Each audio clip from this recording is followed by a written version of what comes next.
Okay, everybody, so I already filed and primed my mom's nails, so I'm prepping them to put acrylic on.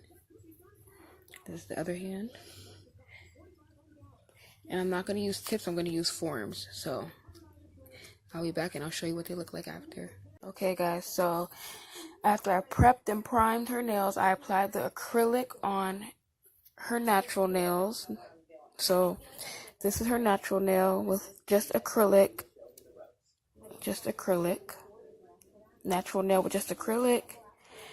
Natural, excuse the hair and stuff. Natural nail with just acrylic. Natural, just acrylic. And then this right here. This is all acrylic, but I used a form to,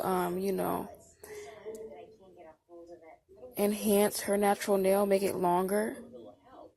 So as you can see where her natural nail ends, and you can see where the acrylic starts, like where the form starts.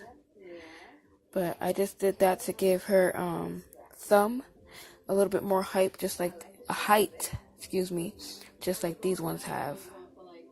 See, these ones are nice and long, and then this one was a little bit chipped. I don't know if you guys can see that, but it was a little chip right here.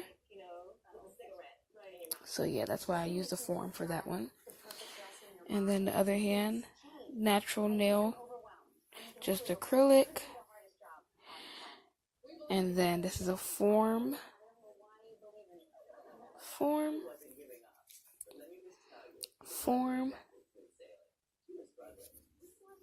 natural nail, and then a form.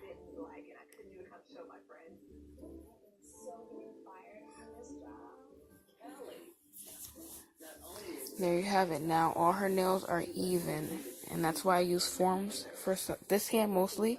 I use forms on it because she wanted it to even out with her other hand. So, and then I'm gonna paint them, and I'll show you when I'm done. So I'm doing my mom's nails, y'all, and I just finished prepping and filing, putting that primer on before I laid the acrylic, and then I put acrylic on top of her natural nails. No lumps, no bumps, no nothing. I filed, cuticle oil, then she washed her hands, and then her thumb, what I did is I used a form because as you can see, like right here, her natural nail, it chipped on the side, and she wants all her nails even, so I used a form to even it out to the rest of her nails. And then I'm gonna paint, and I'll be right back. Okay, guys, and here's the final look.